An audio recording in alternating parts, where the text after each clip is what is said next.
In August of 2018, we bought our first EV, a used 2015 Tesla Model S 85D. And after talking to a friend who owned one and doing our own research, I was convinced that electric vehicles were finally at a point where they could not only compete with gas cars, but in some ways outperform them. But understanding and believing the theory is one thing. Seeing it for yourself is another. So like a lot of new owners, one of the first things I did was planned a road trip from Minnesota to Colorado. In preparation, I wanted to get some small trips out of the way and experience some different charging scenarios. Our drive home from picking the car up in Chicago had been a blur. There was so much to learn on the first day, and although we did use the Superchargers, it was all very new and hard to recall. So I set up a couple minor challenges before the Colorado trip.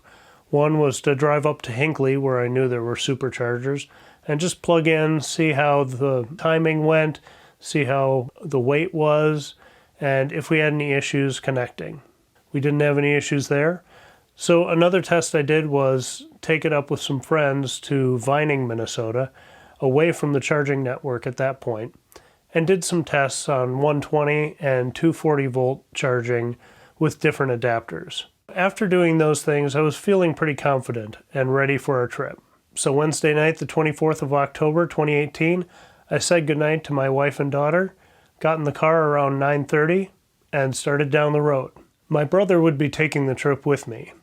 He had friends in Colorado Springs, where we were headed, and he has tons of road trip experience. So I knew if we got into a situation where we were stuck on the side of the highway and had to walk for a couple miles, it wouldn't be anything new to him. He lives right along the way, but by the time I got to his house, we got him packed up and got on the road again. It was probably between 11 and 11:30 at night.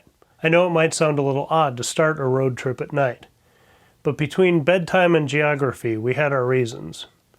You see, if you've ever driven across the Great Plains of the United States, you know that once you've seen them, you've seen them. So we opted to do the plains overnight first while we were still fresh, and save the mountain scenery for the daylight. Our first stop was Worthington, Minnesota. We got there around 1 a.m., plugged in, and wandered around to find that the Hy-Vee and the gas station were about all that was open. It was cool and windy in late October, so we decided to charge a little bit extra and get on the road. My brother took the next leg, driving from there to Mitchell, South Dakota. I've been to Mitchell a few times, but never in this area or overnight like this. And in the area there wasn't much open but the county fair food store. That was kind of like a small Hy-Vee, but it was nice. We were able to restock on caffeine and use the restrooms. And even though it was starting to rain a little bit by the time we left, we got a good charge and made it on our way. On our next leg, I was put in autopilot jail for having droopy eyes and missing the nags. Luckily, the beeping snapped me back to attention. Being put in autopilot jail means you can't use it anymore, and you have to pull over and put it in park. So for the next 20 miles to Murdough, South Dakota, we weren't able to use it. But because it was active when I was inattentive, it kept us in our lane and at a reasonable speed. Had I gone longer without noticing it, it would have slowed us down and stopped us in our lane. I'm not bringing this up as a brag or a suggestion to try, and it's embarrassing to admit I was being irresponsible. I should have pulled over and let my brother take the wheel when I started to get tired. But autopilot did notice I was inattentive before either I or my also sleepy companion did. The reason I'm sharing that is so you know it's not to the point of full self-driving yet. It's an assist system. It's like having an extra set of eyes on the road for you, but it can't replace good attentive driving, which is what I should have been doing. So although it's embarrassing, I'm telling you this as a caution that it's not worth testing with your life. But we did get to the 4-stall Murdough Supercharger and backed in around the power pole in the middle of the chargers and laid back for an hour and a half of sleep. We woke up just before sunrise, used the restroom in the small lobby of the Range County Lodge, and got on our way across the plains as the sun rose behind us. At the time, Murdough was the last supercharger before Rapid City, so we had a long charge there. They've since installed one in Wall, South Dakota, so you can make that trip in shorter jumps. But we hit Rapid City and the Superchargers in the Rushmore Mall. The mall was just opening, so we were able to get some coffee and sit in the food court, check some email, and plan the rest of our day. Originally, we hadn't planned on stopping at Mount Rushmore, but we were driving right by it, and even though both of us had seen it before, we figured why not stop for a half hour. The roads in the Black Hills are a lot of fun, and it was a great run into Custer on a beautiful, cool morning. We had lunch at our place while we topped off our charge. Custer is home to the Sound of Silence Tesla rally, and I hope to make it to one of those soon. In general, it's a very EV-friendly town. And then on to Lusk, Wyoming. Don't let the name fool you. It's not as flashy as it sounds. We charged up in the parking lot of the Covered Wagon Hotel, a 4-stall supercharger. We walked the streets and talked about the time my brother had to hitch a ride here on another road trip when his car broke down out of town. Luckily, no trouble like that on this trip, other than the very infrequent out-of-order charging stall, but we were always able to just move over and charge. From Lusk, we continued south, and although we had planned a stop in Wheatland, Wyoming, we found that we had enough charge that we could make it all the way down to Cheyenne. The Cheyenne stop at the Frontier Mall was a strategic choice, so we could get on a pattern where we wouldn't have to stop in Denver to charge during rush hour. Leaving south from the Cheyenne Supercharger, we were soon into Colorado, and as dusk was beginning to fall, we pulled into the Loveland, Colorado Supercharger. Being a bit grimy from the road, we decided to skip trying to eat at the restaurants in the Embassy Suites, especially with a wedding reception clearly in progress. So we walked to the nearest open restaurants, deceptively far away. Almost a mile walk each way on a cold October night had us very glad to get back to the car and back on the road. We hit the tail end of Denver's traffic, heading through town and into some construction zone traffic.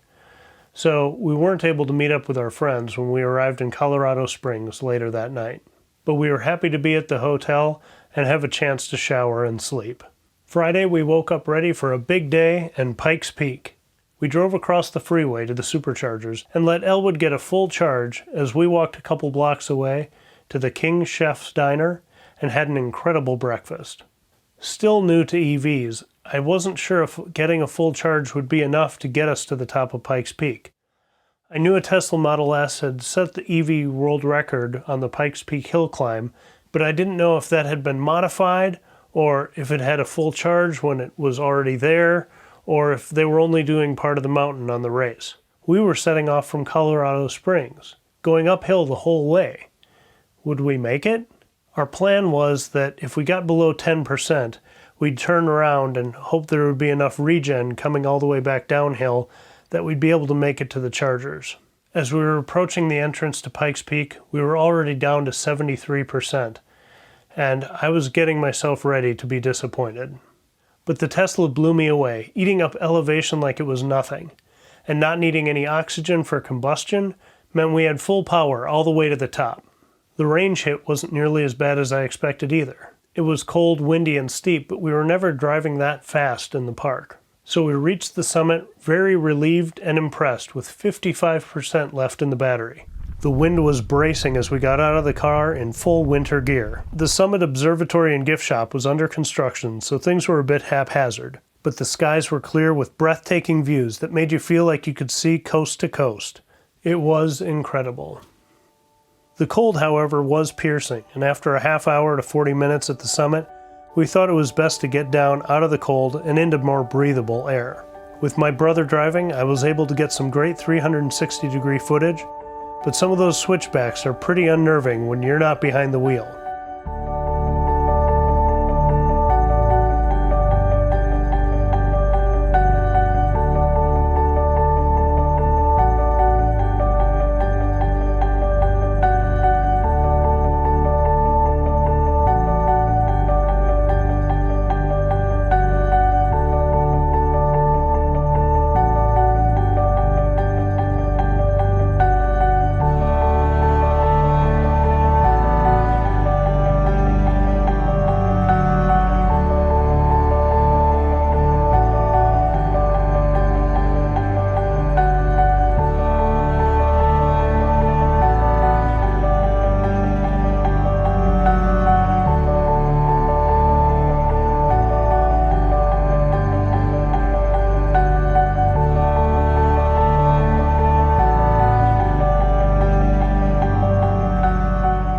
As we descended, the regenerative braking did its job and not only saved our brakes, but added 9% back to the battery, giving us 64% when we left, only 9% less than when we entered the park. We did stop at a couple visitor centers on the way back down, but we left the park with plenty of battery and most of the day left. We visited a nearby state park for some hiking, and then to the fluorescent fossil beds for more hiking, small fossils, and huge petrified redwood stumps.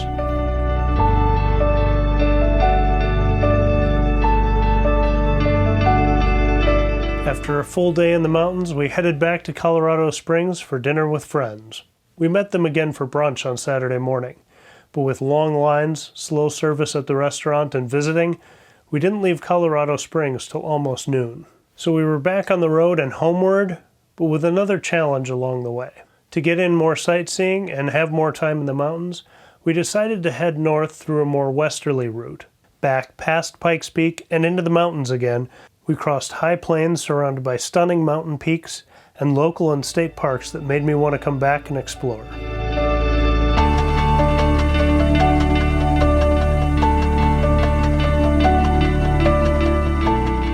We crossed the picturesque Hoosier Pass and down through Breckenridge and stopped to charge in Silverthorne. We ate lunch at Chipotle and enjoyed the mountain stream babbling before us.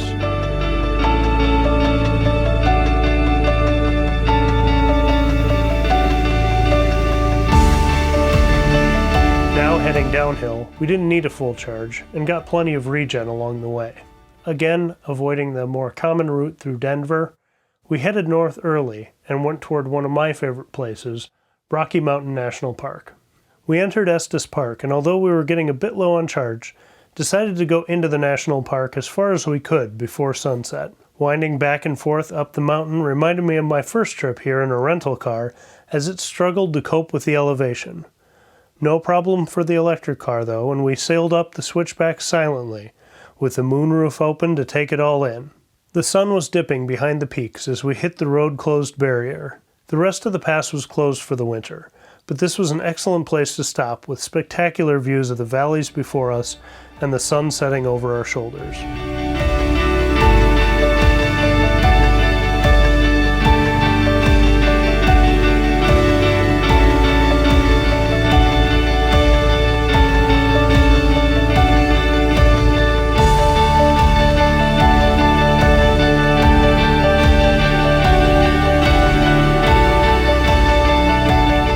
Returned to Estes Park and plugged into the Supercharger behind the Stanley Hotel. The place was hopping as they were celebrating Halloween that night, and it was the inspiration for Stephen King's The Shining.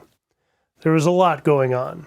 It's a very cool place though, and worth checking out if you're in the area. Then after our charge, we went down the small roads behind slow traffic and back down to the interstate. It's always a little depressing to leave the mountains behind, but it did feel good to get back on a main road where we could get some speed on our way up to Cheyenne. We plugged in again at the Frontier Mall in Cheyenne, wandered the mall a little bit, and then had dinner at Five Guys Burgers.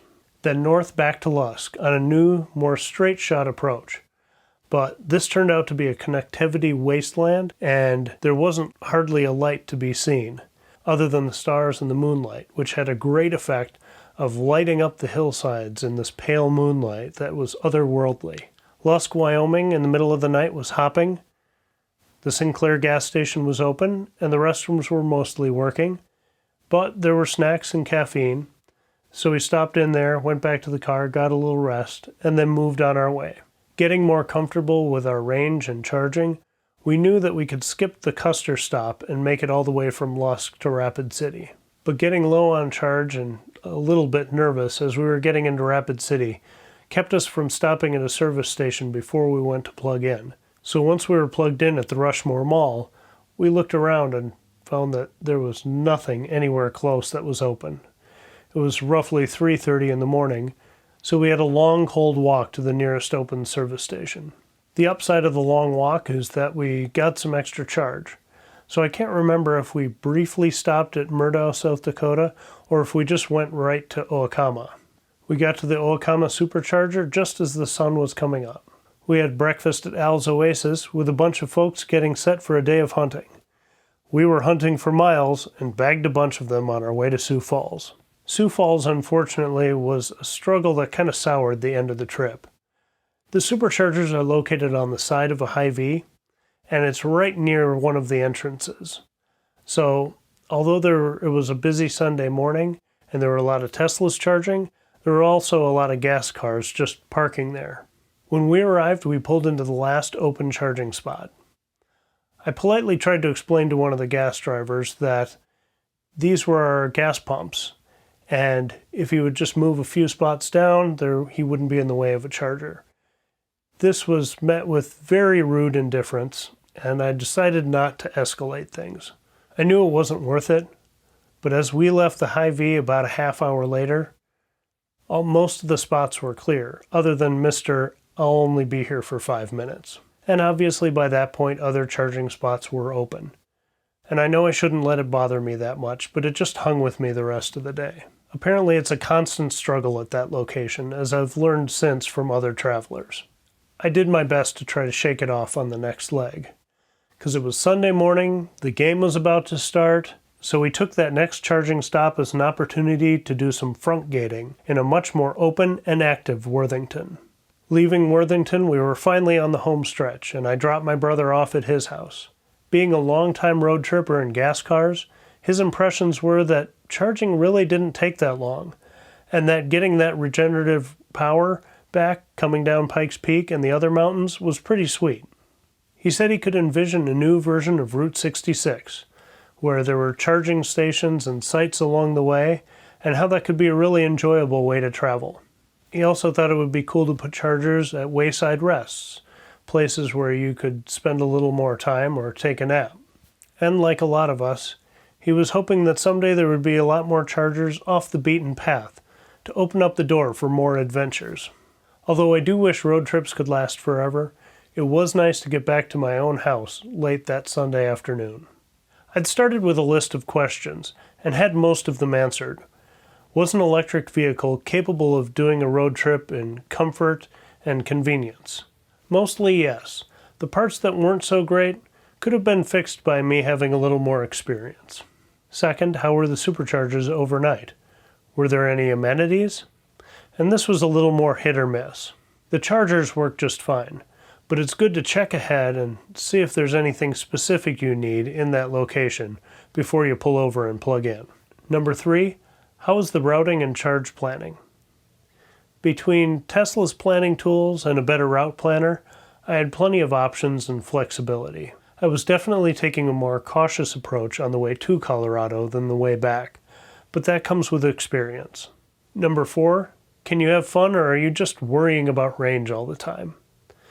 You can have plenty of fun, and the more you do it, the more comfortable you get. But it definitely reawakened my love for road tripping. Number 5, I wanted to know how sleeping in camper mode would work, and we never really got to test this out. When we slept, we just kicked the front seats back and got whatever sleep we could. But I have done that since, on other road trips.